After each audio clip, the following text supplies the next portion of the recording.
Aix-les-Bains, à Chambéry et bien plus encore, Radio Grand Lac vous accompagne sur le 92.1 FM. 30 minutes pour remettre le droit et les règles juridiques à l'endroit et dans le bon sens. C'est avec Laura sur Radio Grand Lac. Bonjour à toutes et à tous.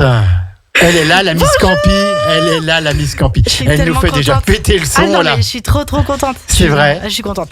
Bonjour Laura Bonjour Campisano. Jean-Pierre. Buongiorno a tutti. En plus, voilà, maintenant nous sommes internationales. Ah bah bien sûr. Et donc Laura, avec ses 30 minutes à l'endroit pour mettre un peu le droit dans le bon sens. On essaye en tout Et cas. Dieu sait s'il y a, Si on a besoin. s'il y a du boulot Sacré droit. entre les codes civils, le code pénal, le gaja dont on a parlé Ah là là, l'autre jour, la souvenir. Constitution, tout ça et tout. Souvenir. Ça va Laura? Ça va super bien. Très bien. Le petit reporter se porte bien. Alors le petit reporter va très bien et en ce moment on est en pleine campagne pour booster pour l'association les Mango Média. Ah non. Oui, la législative, mais nous on n'est pas en campagne, nous on travaille, on fait des articles, mais là en l'occurrence on s'est un peu calmé entre les deux tours parce qu'on avait vraiment beaucoup travaillé avant le premier. Mais non, là en ce moment on est en train de booster notre asso. Mango Média et on a reçu aujourd'hui notre premier jeu support de formation. Je voulais qu'on en parle vite fait ça. Ouais, je suis trop contente parce qu'il y a l'autre support qui va arriver sur le droit. Alors là c'est un jeu de cartes que j'ai imaginé et co-créé avec Maëva qui est ici présente. Et qu'on remercie, qu'on embrasse de loin parce qu'il fait chaud. Maëva. Et en fait bonjour Maëva. Bonjour. Ça va Maëva? J'adore, c'est ça timide. Et donc du coup on a co-créé ce jeu de cartes qui est un jeu sur les institutions que tu vas adorer, que tu adores déjà. Que je kiffe à donf. Voilà, je savais. Et en fait ce jeu, c'est toutes les facettes des grands bâtiments de la Ve République, des grandes institutions de la Ve République. Et en fait l'objectif, c'est tout ce que j'aime. Tout ce que tu adores, je sais. Mais c'est pour ça que je suis très heureuse de l'avoir reçu ce matin avant l'émission. Et en fait, ce jeu permet d'être un support de formation pour les gens qu'on va recevoir en formation, qu'on va aller vous rencontrer, qu'ils soient adultes ou qu'ils soient ados ou qu'ils soient même seniors, pour leur apprendre ou leur faire réviser les institutions. Parce qu'il y en a bien besoin aussi, ça. Oui, quand on voit l'abstention aux élections, on se dit quand même, il y a... une piqûre de rappel, ma foi, c'est pas... c'est pas grave. Alors, Laura, merci déjà, puis bravo avec l'association Mango Média d'avoir fait cela. Il y a celui du jeu qui arrive, celui du droit qui arrive. On salue bien sûr Jérôme. Ouais. Et puis alors, ce matin, dans cette chronique judiciaire, juridique et ô combien humoristique, tu vas nous parler de quoi? Du cyberharcèlement. Oui, ouais, le cyberharcèlement. Parce que j'ai constaté que les gens avaient oublié que, en fait, on les voit. J'aime bien. Les gens, ils vont sur Internet et ils croient qu'il y a un petit rideau, et puis qu'ils sont derrière leur petit rideau dans le noir et qu'on les voit pas. Alors qu'en fait, on retrace ces adresses IP. Donc, c'est un peu dommage. C'est un peu dommage. En fait, on peut tout savoir. Et pas les adresses JP, les adresses IP. C'est pas les mêmes. Eh bien, donc, Laura, tu vas nous dire tout ça. Et comme tu es ancienne avocate au barreau de Lille, tu as encore le droit à l'appellation de Charmette. Donc, vous avez la parole, Charmette. Merci, monsieur le président. Alors, chers amis, oui, en dehors du fait que je sois survoltée ce matin, mais en fait, est-ce que vous allez me dire, on n'est pas vraiment surpris? Une Miss Campi survoltée, je vous raconte pas. Non, mais déjà, est-ce que vraiment vous êtes surpris? Ah non, je suis toujours énervée. À l'époque où j'étais avocate, je me rappellerai toujours de cette petite expression qui m'était dédiée par notre ami Didier Speck de La Voix du Nord. C'était que j'étais remontée comme un coucou helvétique. Comme je ne suis pas très loin de l'Helvétie, eh bien, ça tombe bien. Ma foi, je suis donc aujourd'hui remontée. Pourquoi? Eh bien, parce que le cyberharcèlement est à la mode. Oui. Et dans l'actualité, en fait, on en parle quand même régulièrement. La dernière en date qui a été victime de cyberharcèlement, c'est quand même pas forcément ma copine, mais néanmoins, on peut quand même le noter, c'est Amber Heard. Vous connaissez cette histoire qui opposait Amber à son ex-mari Johnny Depp. Johnny pour les intimes, Johnny Depp qui l'a poursuivi pour justement diffamation, pour avoir indiqué qu'elle avait été victime de violences conjugales de sa part, alors qu'en réalité, selon toute vraisemblance et selon la vérité judiciaire, et donc aussi selon sa parole à lui, mais selon la vérité judiciaire qui est sortie du tribunal de Fairfax aux États-Unis, eh bien c'était faux. Donc du coup elle a été condamnée à des dommages et intérêts. C'est pas le problème en fait. Le cyberharcèlement. Non, c'est pas le problème. Le cyberharcèlement, est arrivé pendant le procès, qui a duré hyper longtemps. J'ai l'impression que ça avait duré 10 ans. En fait, ça, 3 tu semaines. fais bien le Hyper longtemps. Ça a duré 3 semaines. Pendant 3 semaines, elle s'est pris des coulées de boue, de lave, de dégueulasserie, cette pauvre femme, parce que qu'on la croit pas, qu'elle ait menti, qu'elle ait dit la vérité. En attendant, ça reste un être humain. Et d'autres êtres humains, dotés visiblement, je sais pas si on peut dire d'un cerveau, mais en tout cas d'éléments constitutifs d'êtres humains, eh bien, se sont acharnés sur elle et elle a été véritablement victime de cyberharcèlement. En dehors de ça, bien sûr, vous connaissez le cyberharcèlement scolaire, le porn revenge. Le porn revenge, je vais expliquer quand même parce que c'est un mot anglais.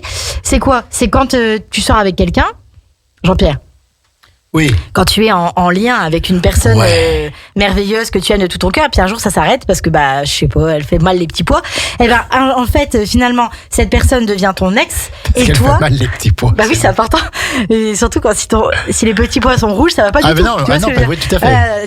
Tu peux avoir une charge toxique. Tandis que les petits pois sont verts, maintenant les petits pois sont rouges. Tout à fait. Et donc si jamais ça se passe pas bien et que vous vous séparez, vous vous séparez. Et en fait, il y a des gens, ils sont assez tordus pour avoir, pendant la relation, je ne sais pour quelle raison, fait des photos, des vidéos, je ne sais comment, ou des montages, les mecs qui sont forts en Paint, par exemple, ils font des montages et puis ils balancent ça sur les réseaux sociaux en mettant le numéro de téléphone de leur ex-petite copine en disant, vas-y, lâchez-vous parce qu'elle aime ça. Sous-entendu, les petits pois, évidemment. Et du coup, la personne devient cyberharcelée. Tu comprends ce que je veux dire ? Des fois, il y a des gens quand même qui vont au-delà de leurs limites. Alors, et bien sûr, les haters sont des braves soldats de la bien-pensance et de l'amour inconditionnel et du langage le plus fleuri. Sur Internet, fiers et conquérants, ils sont derrière leur ordinateur, bien cachés dans leur cave. On les imagine avec 30 litres de coca à portée de main et évidemment une capuche sur la tête, je sais pas pourquoi, mais je les imagine comme ça. Et un masque pour les cacher, sans doute un masque de la Casa des Papel. En attendant, ils sont dans leur cave en train d'écrire « Toi, je te déteste, tu me dégoûtes, tu devrais mourir ». C'est quand même un grand classique. Moi, si j'étais grosse comme toi, je me suiciderais, grand classique. Toi, pourquoi t'existes, tes parents devraient avoir honte de toi, un grand classique. Tout ça, chers amis haters, c'est puni par la loi, c'est quand même ballot. Ah bon ? C'est quand même ballot. Il faut que j'efface des trucs. Oui, efface des trucs. Surtout ton historique, JP, je pense qu'on pourrait te retrouver. Alors, sur Internet, du coup, on voit des insultes, de la haine, du vomi, parfois, avec des morceaux. Si c'est par un don de soi, ça, franchement, qu'est-ce que c'est d'autre ? C'est un don de soi, c'est une forme d'amour. Mais à l'envers, c'est très surprenant. Alors, à tel point qu'on se demande si c'est pas tonton André et tonton Gérard qui se cachent derrière les petits biscuits du 73 et trempe-ton-doigt74.com. Revenons à nos moutons. Alors, la toile n'est pas une zone de non-droit, chers amis, et selon une enquête Ipsos de 2021, je redeviens sérieuse quand même pendant 2 secondes, 59% des Français ont déjà été victimes de harcèlement en ligne.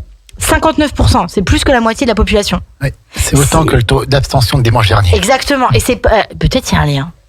Et tiens, il y a peut-être une étude à faire. Oh my god. Et effectivement.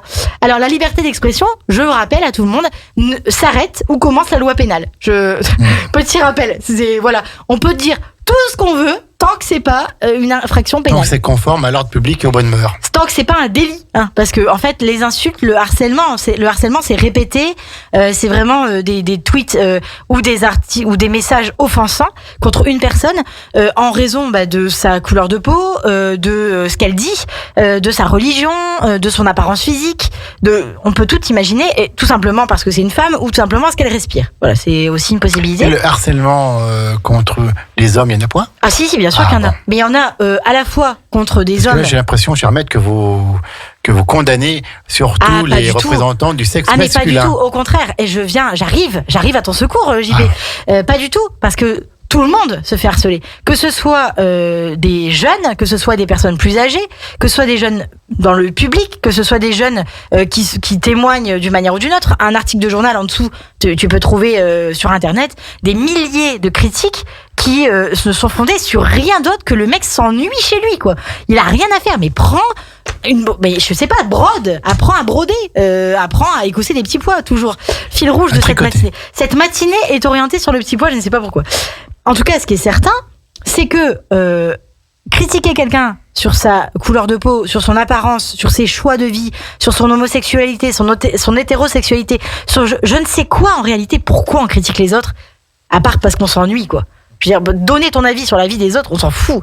Il y a un gars qui avait été extrêmement hyper méga cyberharcelé, c'est Bilal Hassani, par exemple.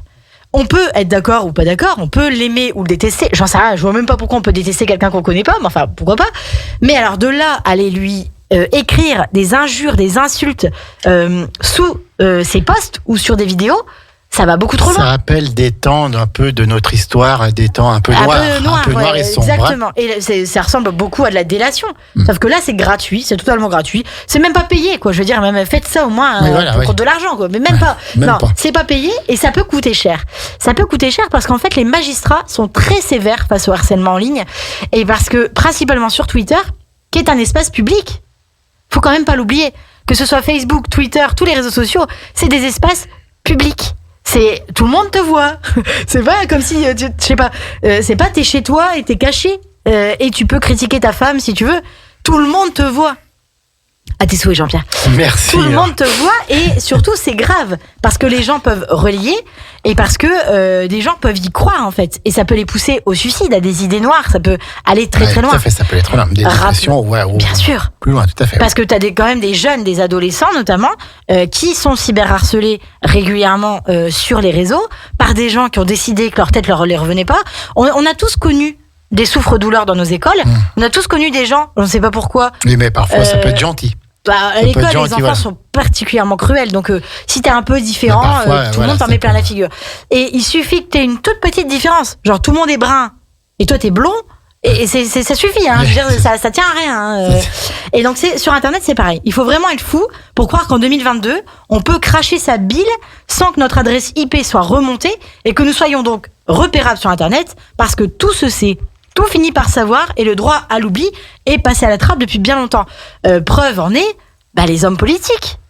Ils font un tweet en 2008, au tout début de Twitter, qui va être ressorti aujourd'hui parce qu'ils sont plus d'accord avec ce qu'ils avaient dit à l'époque, mais parce que les gens ne changent pas, ils n'évoluent pas, et donc on leur ressort le tweet qu'ils avaient fait à l'époque parce qu'il y a des gens qui ont que ça à faire d'aller rechercher ce que tu as dit en 2008. Eh ben, il y a des gens aussi qui ont que ça à faire que te critiquer pour ce que tu es. Sur Instagram, il y a des gens qui ont coupé leur compte Instagram encore il y a pas très longtemps parce qu'elles étaient des stars, des gens connus, on dira, publiquement démontrés sur les réseaux sociaux, qui ont été contraintes d'éteindre leurs réseaux sociaux.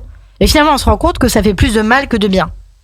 C'est dans ce sens-là, oui, tout à fait. Alors, dans l'affaire Mila, je ne sais pas si vous vous souvenez de cette jeune femme qui avait critiqué l'islam. J'imagine que, c'est sans doute l'âge qui fait qu'à un moment, on a des idées arrêtées, avec des avis bien tranchés, sur lesquels on ne revient pas. Et puis 6 mois plus tard, t'es plus du tout d'accord avec ce que t'avais dit, mais c'est pas grave, parce qu'à l'époque, elle dit quelque chose, et elle est poursuivie pour avoir blasphémé. Je rappelle que le blasphème n'existe pas. Le blasphème n'existe pas.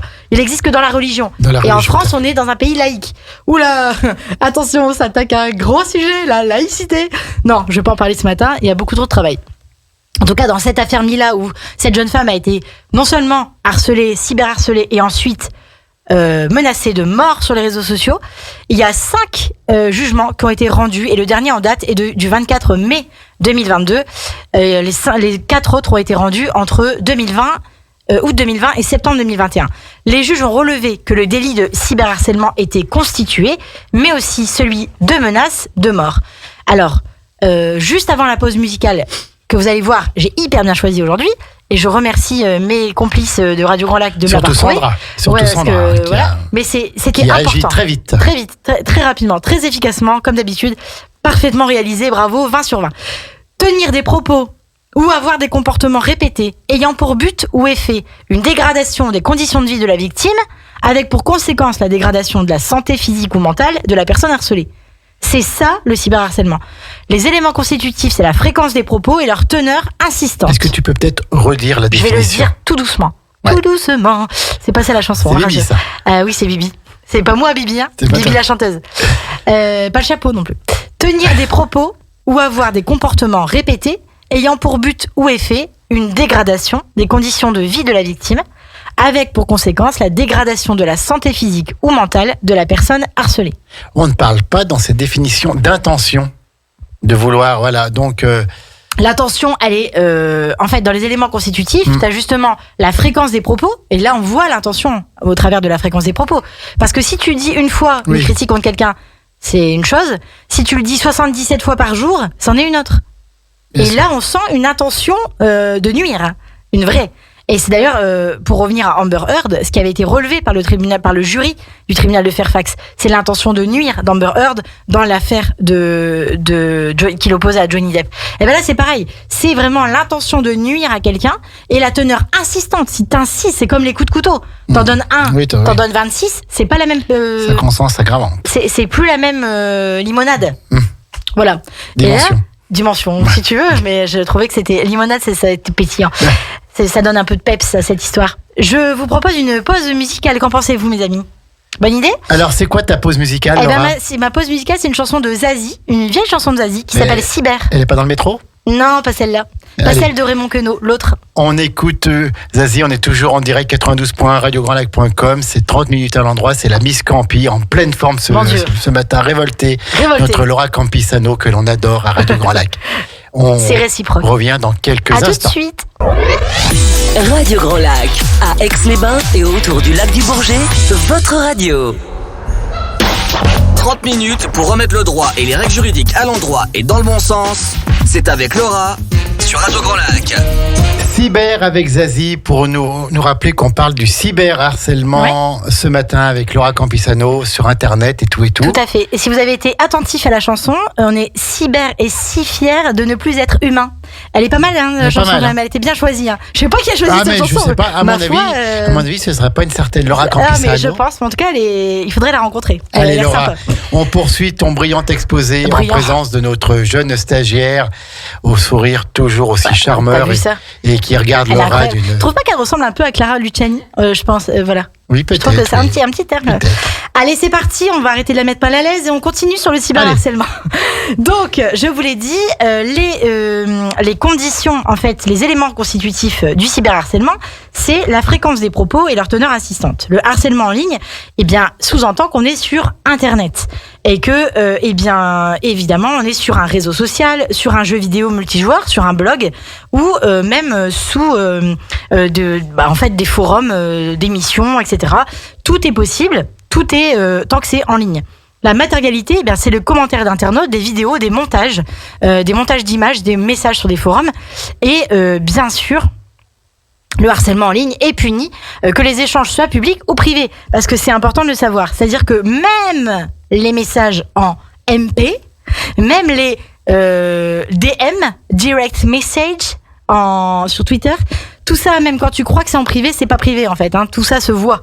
C'est-à-dire que quand il y a des gens qui s'attaquent à autrui, alors c'est ce qui s'est passé par exemple au tout début du conflit avec l'Ukraine, entre l'Ukraine et la Russie, où des gens avec des noms à consonance russe se faisaient harceler sur les réseaux sociaux parce qu'ils étaient russes, ou par exemple au moment du Covid, des gens dont les noms de famille étaient à consonance asiatique se faisaient harceler parce qu'ils étaient asiatiques.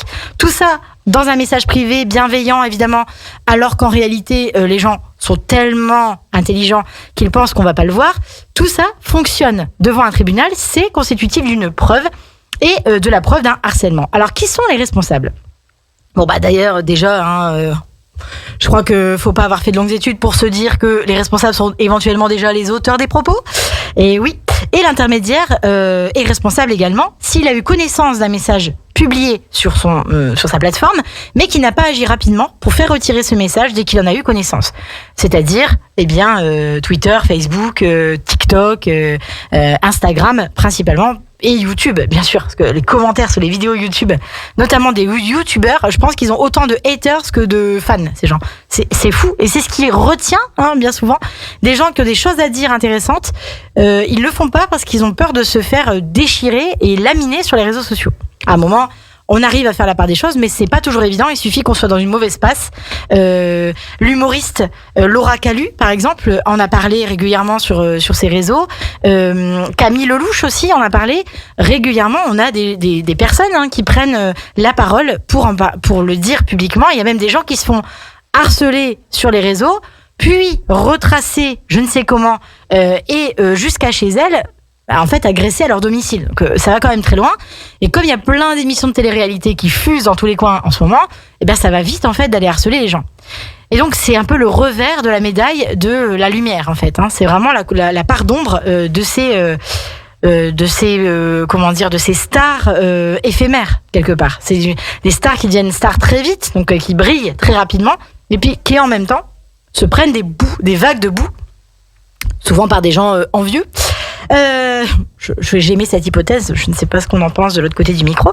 Alors, les intermédiaires techniques, donc comme les hébergeurs qui stockent les contenus rédigés et qui sont réalisés par des tiers. Ça aussi, ils peuvent également être poursuivis. Et puis les fournisseurs d'accès offrant une simple connexion au réseau. Faire attention, que ce soit Orange, Free ou autre, eux aussi peuvent être poursuivis si jamais ils sont mis en cause en fait par la personne qui dépose plainte. Quand la personne dépose plainte, parce que très régulièrement, les personnes exposées sont prises pour cible et l'expriment sur les réseaux sociaux, mais en même temps, pas toujours elles pensent à aller déposer plainte, ou elles ont le temps de le faire, ou elles ont la force de le faire, parce que des fois, on est vraiment au bout de sa vie.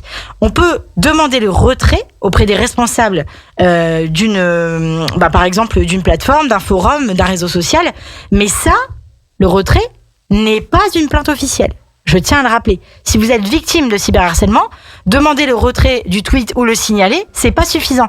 Il faut, avant de le signaler, faire une capture d'écran et aller au commissariat avec vos captures d'écran.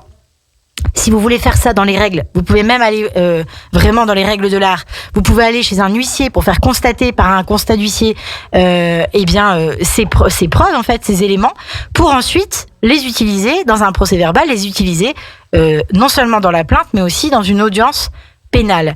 Et si ça va très très loin et que ça va jusqu'au décès, jusqu'au suicide par exemple, des gens qui poussent les gens au suicide, des jeux très étranges sur les réseaux sociaux, notamment prisés par des adolescents, eh bien dans ces cas-là, il faut vraiment garder toutes les preuves pour que vous puissiez au moins déposer une plainte entre les mains du procureur, voire entre les mains d'un juge d'instruction.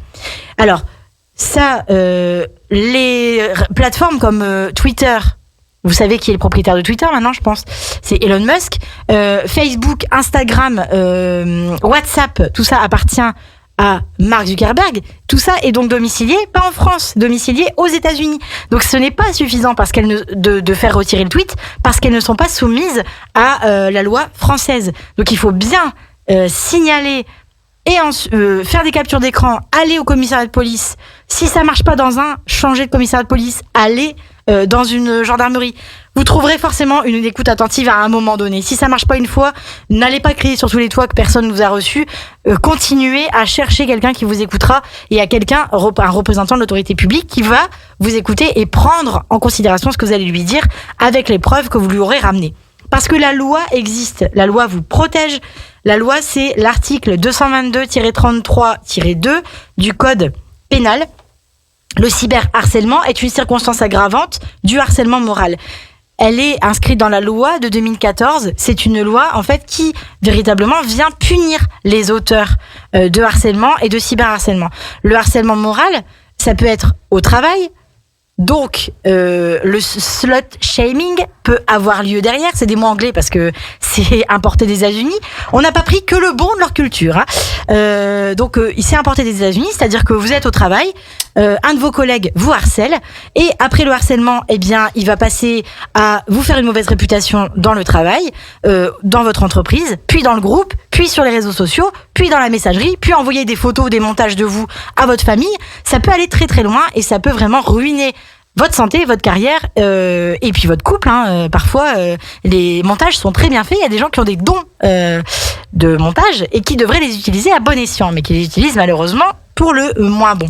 Donc, la loi de 2014 vous protège et bien entendu que plus vous donnerez d'éléments, plus vous donnerez les noms, etc., plus les noms, les pseudos, etc., plus la gendarmerie, plus la police pourra retracer les adresses IP et remonter à la personne, en tout cas, d'abord peut-être à la plateforme, ensuite aux fournisseurs d'accès et ensuite à la personne qui se cache derrière Loulou du 59 ou presque un con du 73. Donc voilà, vous voyez que des moyens, il y en a, mais simplement, il faut le savoir. Donc à ceux qui, parfois, emportés par la colère ou le sentiment de devoir lutter contre les injustices, se battent, je ne sais pourquoi, pour quelle raison, alors qu'on a plein de trucs à faire, sur les réseaux sociaux contre X, Y, Z, W, parce qu'ils sont de mauvaise humeur, parce que leur copine les a saoulés, ou parce que leur patron ne leur a pas donné une promotion.